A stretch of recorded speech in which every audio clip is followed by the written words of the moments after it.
The Sea of Galilee, rich in the atmosphere of the Bible. On its waters, the book tells us, Christ walked. On its shores, he fed the multitude with the loaves and fishes. Skimming its placid surface, which is almost 700 feet below the level of the Mediterranean, is the flying boat from the south, and Robert Gordon Menzies, Prime Minister of Australia, begins a remarkable tour of one of the Empire's most vital battlefronts. Right from the start, he was left in no doubt that he was among... just a minute, Mr. Menzies. Hold it. Thanks. The Prime Minister has a terrific amount of country to cover, and he's moving fast. Jerusalem, and the Soldiers' Club bristles with cheering troops. Maintained by the Australian Comforts Fund, the club is a fine job of work. On the slopes of Mount Scopus, with the ancient city of Jerusalem in the background, is the British Military Cemetery, where lie many Australians who fell on the field of honor in the Palestine campaign of 1915-18. On behalf of the nation, Mr. Menzies pays tribute.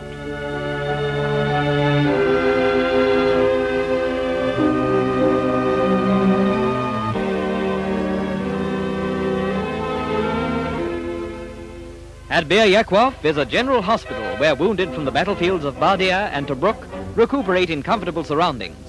Mr. Menzies is an ardent mini-camera fan, and if all his shots aren't underexposed and out of focus, he'll have a fine pictorial record when he comes planing home again. Shy? Well, of course they are. After all, it's something to pose for a Prime Minister. No sign of war strain here. The boys and the grand women who nurse them are full of fight. On a Palestine plain, thousands of men form up to hear the message of their national leader. And what an inspiring sight they make.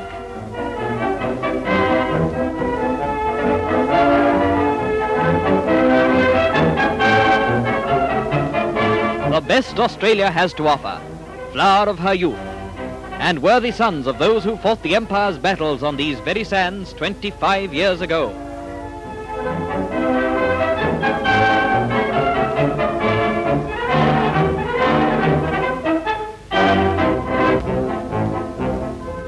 The pace is a cracker, and the travelling arduous, but the Prime Minister does not falter. In a Mediterranean port, he goes aboard a ship of the Royal Australian Navy. What ship? Well, censorship isn't relaxed even for the head man of the land, and rightly so. The boys in blue who have done such a sterling job on Mussolini's Private Ocean welcome Mr. Menzies in traditional naval style. Your deeds make a splendid story, he told them. Australia is proud. And Australia is proud of all her fighting sons. Into the air again, accompanied by General Blamey, in pursuit of the fast-moving army of the Nile, which has already reached and swept into Benghazi. The Victory Road, solemn below, and the famous Hellfire Pass. Bardia on its narrow neck of land. And a landing at Tobruk. In the Wadi Auda, only recently an Italian stronghold, the party visits the brigade which has been the spearhead of the attack in the battles of Bardia and Tobruk. These are the men who did the job. And these. In the Piazza Benito Mussolini, a famous fighting battalion forms a guard of honor, while the black clouds of war smoke roll in the background. The cameraman in the Prime Minister causes him to shoot a burning oil tanker into Tobruk Harbour. A plane once more, and eager to see the rich prize, Benghazi. But nature wins the race, and both soldier and statesman sleep. A fighter escort is provided. There's a sight no enemy airman likes to see, a Hurricane in flight, the greatest fighting plane in the world. And with that in mind, Mr. Menzies sleeps. Benghazi below. With a speed that staggered the world, the Army of the Nile had captured it a few days before. General Ivan Mackay, on the Prime Minister's right, with other distinguished officers, is there to welcome him. Standing modestly by are Royal Air Force pilots, the boys who blasted the Italian Air Force from the skies. Looks like they've captured a Hun. The Dachshund felt ashamed of himself and surrendered. Benghazi, capital of Cyrenaica, is a rich prize indeed, with a population of 32,000 people. It is a magnificent new city, and a credit to the Italians. Not long ago, its parks and boulevards were slimy salt pans and rocky wastes. The city has suffered very little damage, although an Italian ammunition train was blasted by the Royal Air Force. It is reliably estimated that the conquest of India alone, apart from its development, cost Italy £1,000 million and the lives of 100,000 men. And she lost half of it in a few weeks. 150,000 men as prisoners in addition. What a fatal day for Italy was the 10th of June 1940, when she declared war on Britain. "We shall tear your empire to shreds and tatters," said Churchill. It has come to pass. Australia is intensely proud that these men, her sons, played so valiant a part in a campaign that has helped to bring new hope and confidence to the men and women of the civilized world.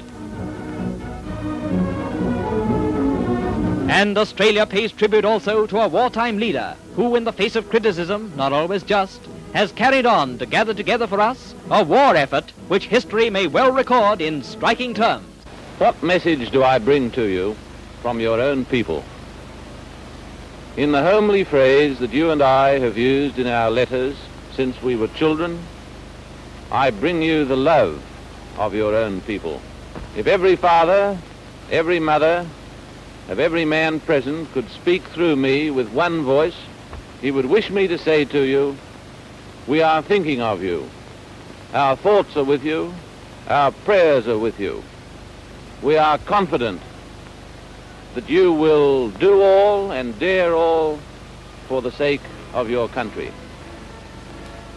You may go forward, encouraged by the knowledge that you do not fight alone, that your people in Australia are not in reality 10,000 miles away from you, but that they are in thought and in spirit by your sides all the time.